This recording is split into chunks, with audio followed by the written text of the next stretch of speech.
I'd like to begin by thanking Govinda Charan and Rasika again and again and again. I have so much to thank you for, but thank you for organizing this event within an event. I'd also like to thank Brahmatirtha Prabhu for his support. I'd very much like to be the person who he described, and I'll use that wonderful talk to achieve that. I thank Maya Priya, Devi Dasi, for being there, supporting me on this day, and acting as a wonderful mentor for my disciples, training them. You get most of the credit.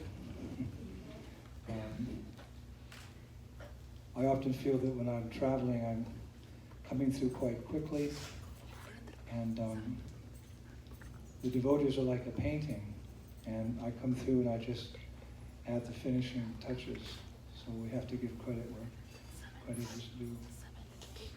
And other God brothers and all God's sisters who are here, thank you for supporting me. We all know this is a service, like any service that we accept in our relationship with Hari Guru and Vaishnava.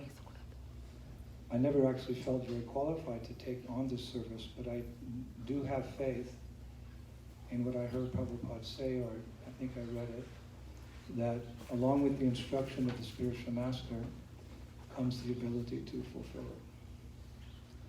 So when I hear the nice offerings like I heard today and at the other Vyasa pujas, I can't even count them now. I feel like I'm 100 years old. I take those offerings and I put them on a golden plate and I offer them to Srila Prabhupada. Because if I've learned anything in all these years, and it's my most cherished realization, is that his mercy is actually all that I'm made of. And if there's any credit, it goes to Srila Prabhupada that he could turn this young boy lost in this world with so many bad habits into a Vaishnava, and capable of executing his order wherever he sends me. So, and that is my service actually to all of you, the connection to Srila Prabhupada. And I feel that I try to do that as best I can. I try to yearly purify my heart through preaching and to spending time in our beloved Sri Vrindavan Dham, so that I can be the transparent medium by which your offerings go to Krishna, through the Guru to Srila Prabhupada, to Srila Bhaktisiddhanta Saraswati Thakur, or Yasoda Swami, etc., all the way back to the Adi Guru. There's a beautiful song sung by, composed by actually, by Srila Bhaktisiddhanta Saraswati Thakur, in which he lists all the members of the disciplic succession, going back to Krishna. I play it every morning when I do my puja, just to remember the great hierarchy and the great heritage that somehow I became a part of.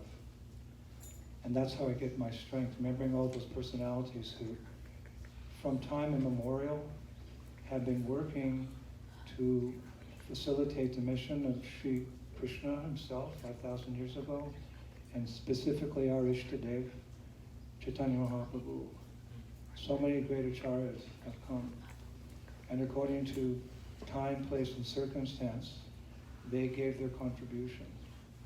But as I've said several times in the last few months, it was all to facilitate the prophecy of Lord Chaitanya, that the Sankirtan movement would go to every town and village of the world. But one of the special blessings upon us, I mean, we're just made of special blessings, if you think about it.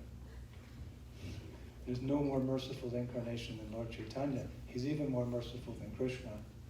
And there's no more merciful representative of Lord Chaitanya than Srila Prabhupada, who organized this movement. But a very, very, very special blessing upon us is that we, in our generation, or generations, because they're overlapping now, there's actually 3 generations, that we have been able to witness the prophecy come true. I see it because I travel everywhere. There's not many countries I haven't visited in the last 50 years. But even if we don't visit, through science and technology, we see Krishna consciousness spreading in Costa Rica, Peru, and Alaska, and Omsk, Russia, and Mongolia. You can see. We were born in a very historic time that we can see that. This is a very, very special blessing. Previously, all the acharyas, at least, especially in the last 5 centuries, since the time of Chaitanya Mahaprabhu, they were working to that goal because that's the desire of their Lord. He's the Lord and we're Master, and we're meant to serve His desire. And Mahaprabhu made it very clear. He wanted this mantra, Hare Krishna, Hare Krishna, Krishna Krishna, Hare Hare, Hare Rama, Hare Rama, Rama Rama, Hare Hare. But they didn't get to see. Of course they see with their transcendental vision. But we're witnessing it. So we should count our blessings. All too often we think about what we don't have. Rather we should think what we have. And especially what we have spiritually. We are so blessed. So I'm happy today that I can sit with all of my American disciples. You're all American. You're not Indian, you're not Russian, no more. You're not Ukrainian, you're not Mexican. God bless America. This is a country, Shamla should tell our president, this is a country of immigration. The only real original Americans are the Red Indians. But everyone here is, a forefather came to this country. So you're all red-blooded Americans, and I'm grateful that we get to meet once a year, at least once a year. It was the same more or less when Prabhupada was here. He didn't visit all the temples, he couldn't. But more or less, we got to see Prabhupada once a year, either when he came to the temple in Detroit or New York, or when we went to Mayapur. That's the tradition. Prabhupada wrote me in one letter, he said, P.S., I understand your feelings of separation, because I wrote him I was missing him. He said, I am also missing my Guru Maharaj. He said, but I always feel that he's watching over and protecting me. And I think all of us Prabhupada disciples, we would agree that although Prabhupada left so long ago, we feel much, much closer to him than we ever did before, because it's a transcendental relationship. And even though time and distance separate us, we're intimately connected through seva. Paripashana sevaya. When you have that initiation, when you have that diksha, you have that link, you're connected through inquiry and answers. It's a relationship of an exchange of knowledge, more or less, and service. And that combination of inquiry and seva gives birth to bhakti, or devotion. And when our devotion awakens, it's not a singular devotion, because Prabhupada once said the absolute truth means God, the living entities, and the process of devotional service. So when you wake up to bhakti. You love Krishna, you love Krishna's associates, whether they're beginners or intermediates or advanced devotees, and you love the process. Shravanam, Kirtanam, Vishnu, Shmarnam, Padasevanam, Artanam, Bandham, Dasyam, Sakyam, Atmanivedanam. You swim in an ocean of a varieties of devotional service. There's room for everybody. There's something for everybody in the International Society for Krishna Consciousness. So we're all connected to our devotees, we're connected to our Guru, we're connected to Prabhupada, and we're connected to Krishna. And it's just kind of nice to come together, consolidate that once a year, the Vapur, to see our spiritual master breathing, to see him speaking, to see him dancing in kirtan at 70 years of age. There's a video coming out tomorrow or the next day And it was the Rath Yatra that we had in Dnipro, Ukraine. I don't know what got into me that day. Must have been the mercy of the holy name. But someone said, you say you're 70, but you look in the video like you're 17. So it's good to see our spiritual master. Those memories of the times that I had with Prabhupada, I cherish those memories. And I keep them in a treasure chest in my heart, and sometimes I unlock it, and I meditate on that. So it's good to see you, and it's good to see you making advancement. As I often say at the Vyasa Puja, that just as the father enjoys seeing his material sons grow up, the spiritual master, the spiritual father, he enjoys seeing his sons and daughters progress in Krishna consciousness, and that we can see when you speak. Ladies, when you speak, especially the children, there's that saying in the Bible, from the mouth of a child. Sometimes children, they amaze us by what they say. And when they're Krishna conscious children, when they say what they say, it's like, whoa. We can tell that, this is not your first birth as a devotee, and we're here to facilitate your perfecting your Krishna consciousness in this life. So these events are so important, Vyasa Puja. And Vyasa Puja, of course, is part of a greater event. Sadhu Sanga, Boone, California, North Carolina. At least I didn't say Ukraine. I was at Sacred Sounds event in Australia. Then, I don't know what they called it, Ukraine, and this is Sadhu Sanga. But these are very important events for all of us. We know they're authorized because this is what Vaishnavas have done for centuries. Thanks to Srila Narottam Das Thakur. After Mahaprabhu gave up his manifest pastimes in this world, we hear from Chaitanya Bhagavad, Chaitanya Mangalam, that the devotees were so devastated, the feelings of separation were so intense, no one could pick up a drum. No one could pick up kartals. They were only weak voices. Some just faint connection with their beloved Lord.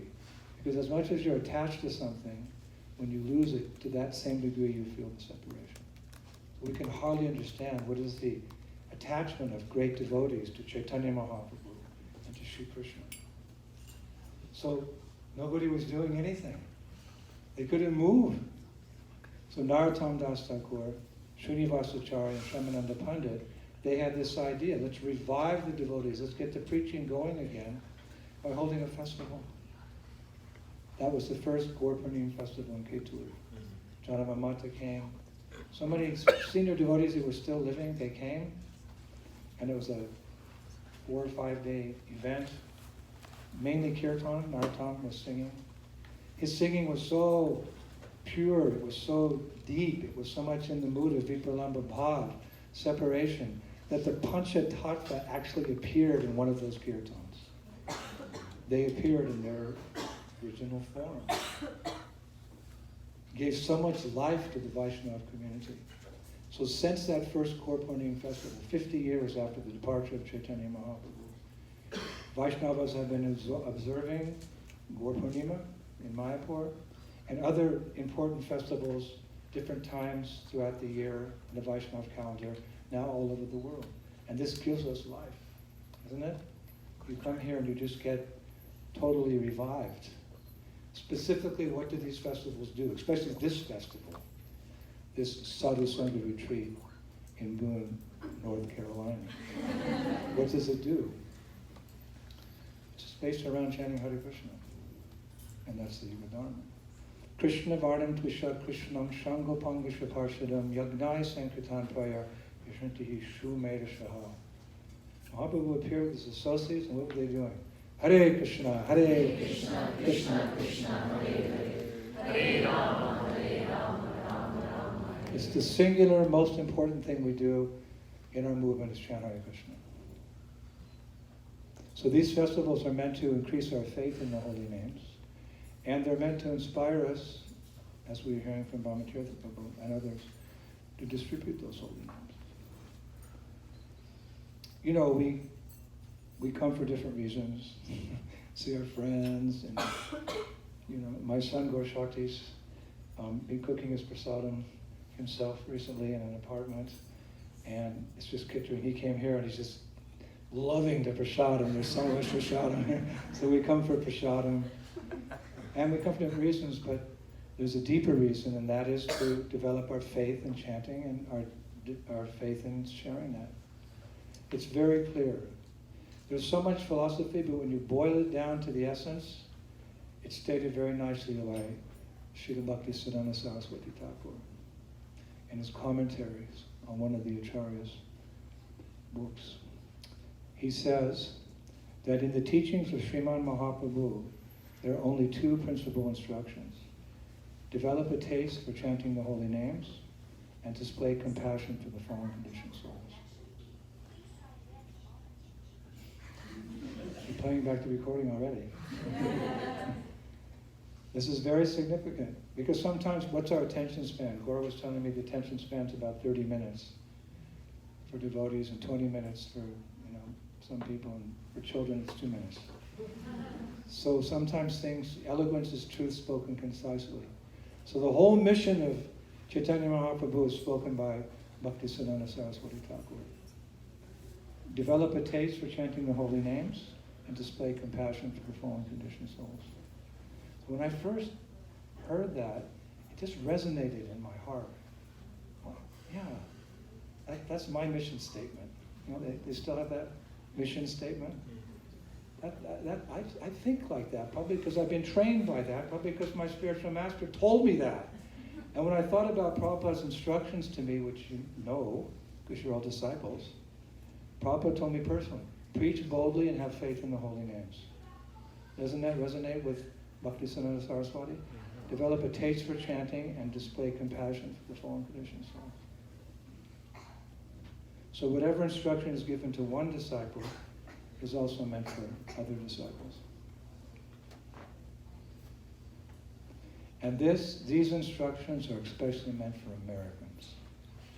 God bless America, the land of the free and the home of the brave Sankirtan devotees. That may sound a little biased, yeah, but I'm American. May 20th, 1949, Palo Alto Hospital, California, United States. I saw my birth certificate the other day. It was all faded, I could hardly read it. This is a special country. And you're special people, and you have a special mission. You know, if you listen to the lectures, the last few lectures in Ukraine and Russia, and I said, it might be Yasoda-dulal in Dnipro, that my favorite place for preaching is Ukraine! And I was just imagining all of you hearing that going, oh. But I'm just following Prabhupada's footsteps because Prabhupada would encourage everyone in their particular Prabhupada Desh. He'd go to the Dallas Gurukul. This is the most important service. Then he'd meet the Sankirtan devotees. You're doing the most important service. Then Radha Govinda, deity worship is our most important service. And then the scientific community, Swarup Damodar goes, you're doing the most, defeat these atheist rascal scientists. So I'm just doing like that. So if any of you are there in Ukraine listening to this tape, just listen to the Vyasa Puja lecture in Ukraine. But really, this is such an important place. Prabhupada had many countries to choose from. And his own spiritual master sent his disciples to London. Because at that time in the history of the world, in the early 1920s or 1930s, everyone in India looked up to London because that's the way they were programmed for a couple hundred years to think that British culture was higher than Indian culture, type of brainwashing. And it was, London, there's the saying that the sun never set on the British Empire. But nowadays, because of their offenses, so many offenses to India and the deities in India, and they stole the jewels, The sun never rises in England. So when it came time for Prabhupada to make the final push in fulfilling the prophecy, it's like when you have a race and there's 4 races, you know that track race, that 4 people go around, then 4, then 4, then 4. Your strongest runners are the last to go. The baton, they pass that baton, 1, 2, 3, 4 runners. So the last 4 runners to go around in the team, they're the strongest. They have to make up for lost distance, or they have to push it through to the end. So in this evolution of the prophecy of Chaitanya Mahaprabhu, it was our Srila Prabhupada who got the baton, and he carried it to the Western countries. Who was Srila Prabhupada? One of his godbrothers, Sridhar Maharaj, who Prabhupada looked up to, he said our Srila Prabhupada was a Shaktavish avatar. That's a very big statement. A Shaktavish, an especially empowered personality. And that especially empowered personality, he chose to come here.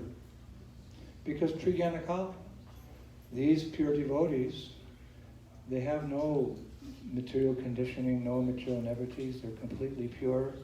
And they also have some mystic powers. Prabhupada said a pure devotee is imbued with 8 mystic powers. He doesn't demonstrate them very often because he doesn't want the people to follow him for that. He wants the people to follow him for his message of Krishna consciousness. But Prabhupada, I feel, just like I feel when Prabhupada went to Russia, full-on communism. You couldn't preach religion, you're thrown in jail, even if you're just a tourist.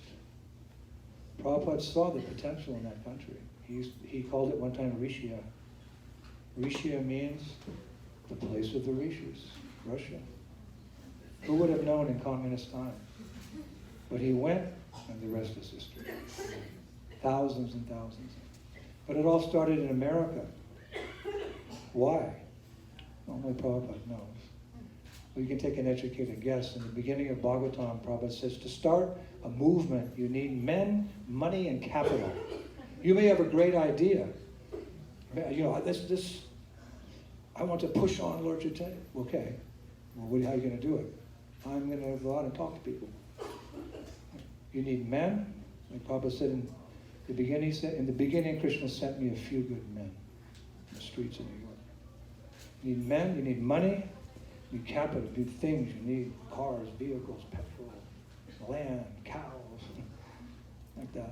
So this is the land of milk and honey. Of course, that term is used for another country in the Middle East, but this is one of the greatest economic powers. So Prabhupada was the perfect person to dovetail everything in Krishna. No, what other sadhu could do that? Sadhus were forbidden to leave India. There's a verse there in the Rig Veda. A sadhu can't go beyond the borders of India for fear of getting contaminated by all that material stuff. Prabhupada was so powerful, he left India and he took all that material energy and dovetailed it in the service of Krishna. He became a pauper, a poor man, a beggar, and he left a billionaire. He wasn't attached to a farthing, to a penny. These are Prabhupada's glories. So he expected us, as his children and grandchildren, to carry on. Every father wants the son to take over the business. Mr. Sharma and Sons. So that's also our spiritual fathers. We must take up their work. And Prabhupada spoke to you, because his teachings are eternal. He's not speaking to one generation. He's speaking to the generation of Vaishnavas for the next 10,000 years, the golden age of Chaitanya Mahaprabhu.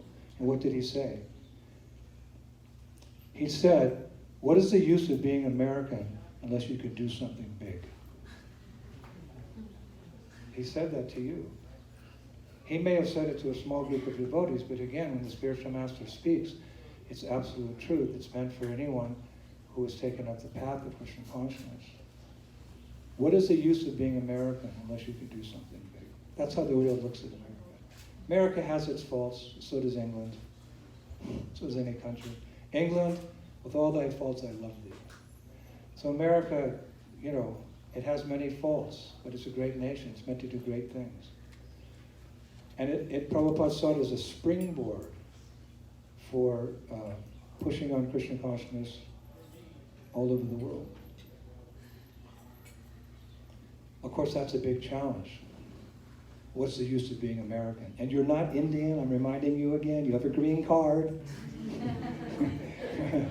Or you have a, whatever the visa is, or you've got a passport, you're American in your heart. Of course, we're not American. Jiver Supoy Krishnara Nityadas. But we're here. We took our birth here, either our birth or our other birth by getting citizenship. And we're meant to do big things. It's a challenge, though, isn't it? What time do we have to do big things? If we went through your daily day, if we went through your day from when you woke up to you went to sleep, how much time do you have? Your mothers, your fathers, your students, your workers. You know, in America, you work 5-6 days a week, 9 to 5, and you get 2 weeks off vacation. At least in Europe, you get a full month. So how much time do we have? We have time. We can make time.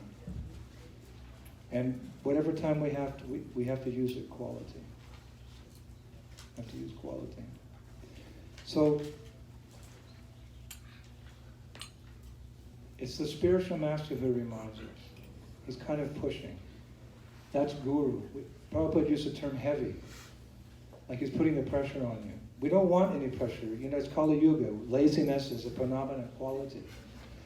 But for whatever reason, the spiritual master is pushing us in the mission. And he's reminding us really basically of what's the goal. And that we have to focus on it. He's constantly reminding us on narottam.com. So many disciples said, "Did you give that lecture for me?" I had all those questions. No, he's like, you know the sextant, that's that instrument that the sailors would use when they used to cross the oceans? They had to constantly get their bearings in this vast ocean of water. So he had the sextant, by using that with the stars, they realized where they were on the way to the goal. Nowadays we have GPS. And how many of you use GPS? Everyone uses GPS, because if you don't use GPS, you don't listen to the lady, you can go off the track very quickly. So it's the same thing in spiritual life. We're on a path. We always use that word, the path. We're on a spiritual path. It's so easy to get deviated. It's so easy, especially when you're neophyte devotees. The glitter looks attractive again. So spiritual master is the one who's there to always remind us to not go off track. So I'm reminding you, so many of my lectures, you know, chant Hare Krishna and share your good fortune with others. And if you do that, you don't have to worry about going off track, because someone will have your back. Because you're doing the work of your guru, you're doing the work of Prabhupada, they'll protect you. Because without you, how would it go on? If you want protection, then you take up some service, because Sankirtan means complete, so everyone has something to do.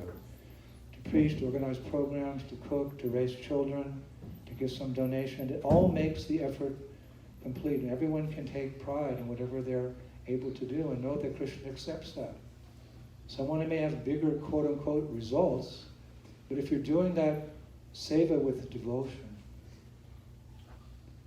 then it's accepted. Krishna says, offer me with devotion a fruit, a flower, a leaf. So if all you can do is worship your deities nicely in your house, you just put that tulsi leaf there and put it on the gulab jamun and offer it with devotion.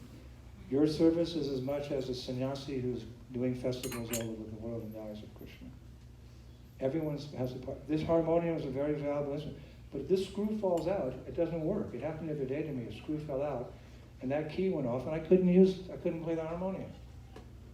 So everyone has their service, and they should take pride in that. So I'm reminding you, so to speak. Everyone can preach, and by preaching you become empowered. Krishna Saki, Vina Naha, Tara, Parvatara. That unless one is especially empowered by Krishna, he cannot spread the teachings of the Lord. So we would all like to have blessings, and that's an easy blessing to get. If you just go out on the street, or have a program in your home, or facilitate the marathon, or write something on the internet, because you're doing it, you'll get empowered. That's the real blessing we want. So many times in my travels, despite our teachings, despite philosophy, people approach me, Guru Maharaj, please bless me to have a baby. Please bless my divorce. Please bless my business. Please bless me to find a husband. Okay, we're trying to facilitate devotees' foundation of Krishna consciousness.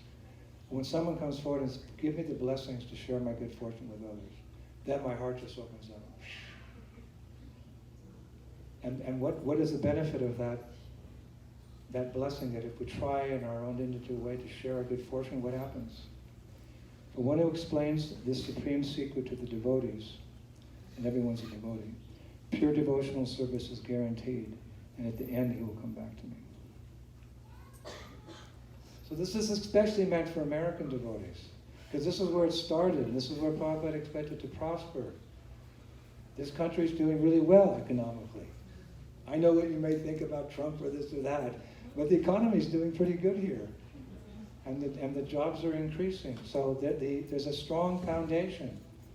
We have to tax our brains how to work together to slowly but surely introduce Krishna consciousness here and then go all over the world. Prabhupada writes, or actually spoke on November 12, 1977. Listen to this. Prabhupada said in a lecture, this Krishna conscious movement is authorized, and it is very important. Now you American boys and girls who have taken to this movement, please take it more seriously. Note, take it more seriously. That is the mission of Lord Chaitanya and my Guru Maharaj. And we are also trying to execute this will by disciplic succession. You have all come forward to help me. So I shall request you all that I shall go away, but you shall all live. Don't give up pushing on this movement. You will be blessed by Lord Chaitanya and His divine grace, Bhakti Siddhanta Saraswati Thakur. That is my desire. Thank you very much. So if we want to go back to the spiritual world, the instructions are very clear, but we have to earn that right. We often say, yes, we go back home, back to Godhead, and that will come by the blessings of Guru and Krishna. But we shouldn't ask for another service until we've completed the service that's been given to us. Like if your mom says, clean the kitchen. You don't clean the kitchen, you say, what now? Wait a minute, finish cleaning the kitchen, then I'll give you another service. So what does Bhakti Vinod Thakur say? He'll only be happy, and we want the Master to be happy. He'll only be happy, he said, when 14 worlds are chanting Hare Krishna. Oh my gosh. Lord Chaitanya's prediction was all over the world, and now Bhakti Vinod Thakur is saying, wait a minute, there's 13 more worlds. He said he won't be happy. So are we going to go back to Godhead and his desire is not fulfilled? Mama janmani janmani ishwar bhavata bhakti. We're prepared to take birth again and again and again. We're happy in this birth, right? So what's to say we won't be happy in the next birth if we continue our service? And it may be that, well, we can't go back to God until our spiritual master is back to Godhead. And listen to this quote. Prabhupada said, Srila Bhakti Siddhanta Saraswati Thakur came into this world to execute the mission of Chaitanya Mahaprabhu. So he executed it. And when it was required, he left this place and he went to another place to do the same business. Pretty clear. Pure devotees prepared to come again and again. As I told you, you've heard the lecture on Narottam. Adi Shankar, my godbrother, asked, I confirmed this with him when I met him in India recently. He said, Prabhupada, where are you going to go when you die? And Prabhupada said very convincingly, he said, oh, when I die, I plan to go to the hellish worlds, the hellish planets, he said, to continue preaching Krishna consciousness. Are you ready? So it may be that to fulfill before we go back to Godhead, we have to fulfill our Guru's desire. And fulfilling his desire is the spiritual world. Vaitacharya said to Chaitanya Mahaprabhu, wherever you are, Mahaprabhu, that is Vrindavan, that's Vaikuntha. And Sankirtan devotees, they understand that. It's nothing that can be understood by a materialistic person or someone who hasn't done some sevas in ISKCON. When you're really doing that seva for the pleasure of Guru and Gauranga, you're giving it your heart and soul, you feel just like you're in Vaikuntha. Vaikuntha means that place where there's no anxiety. So when you're in kirtan, do you feel any anxiety? No. So we're in that mood of assisting Mahaprabhu. He came for a specific reason. Prabhupada came for a specific... Prabhupada, he's who he is in the spiritual world. We don't know. But when he's here, this is our relationship with him now. We serve him and his desires as they are here, and that qualifies us to serve him in the spiritual world in a more intimate, loving relationship with Krishna. So raise these beautiful children who spoke so many wonderful words. No college professor could speak like these children spoke today. No student who has 6 PhDs could speak with so much realization and so much bhakti and so much bhav. Isn't it? Let's give the children a big applause.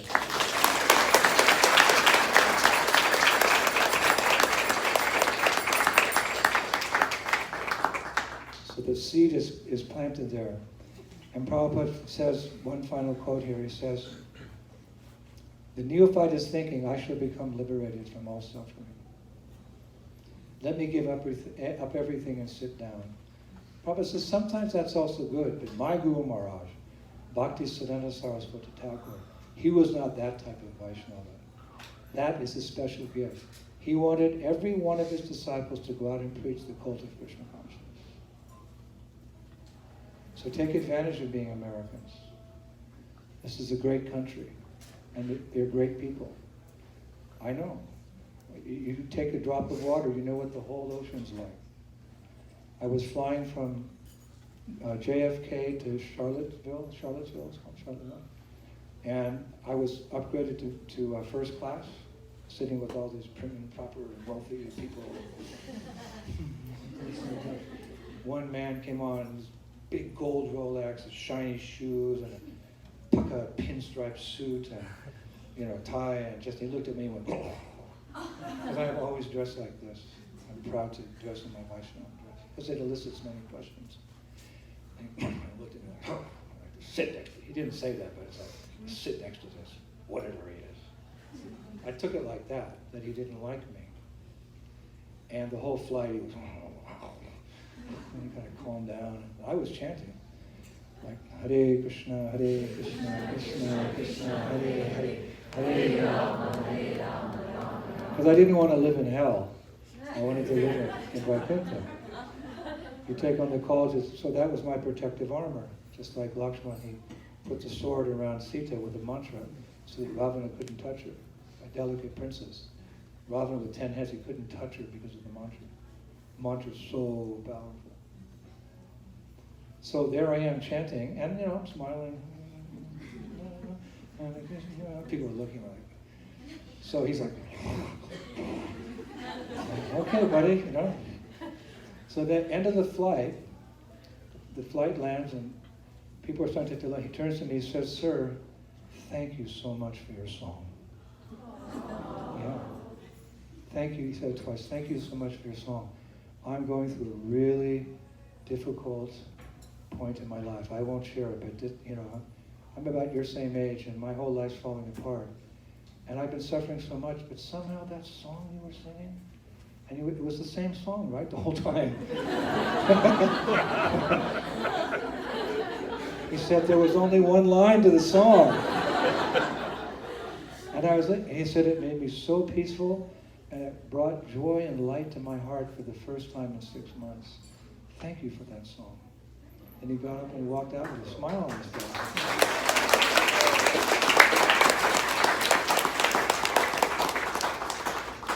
So that's America. You take a little drop of the ocean, and you know what the ocean's like. This was a gentleman, successful, but he heard the mantra, and it gave him peace. And surely that hearing, he was hearing very carefully, that's going to stay, and he's going to get that benefit. So this is a great country for preaching Krishna consciousness, and it's up to you, as you can. as much as you can contribute and support the preaching, because without this movement continuing preaching, the life will go out of ISKCON. This is a missionary movement, and it's meant to continue for 10,000 years. So our life is preaching Krishna consciousness. So to each his own. Everyone has something, and Krishna appreciates even the smallest effort if it's done with love and devotion. So that's the message I'd like to share, because that's the message that I heard in the quote by Bhaktisiddhanta Saraswati Thakur, which was strengthened by what Prabhupada told me personally in London in 1971. Preach boldly and have faith in the holy name. So my duty is to pass on the same. You're not sannyasis?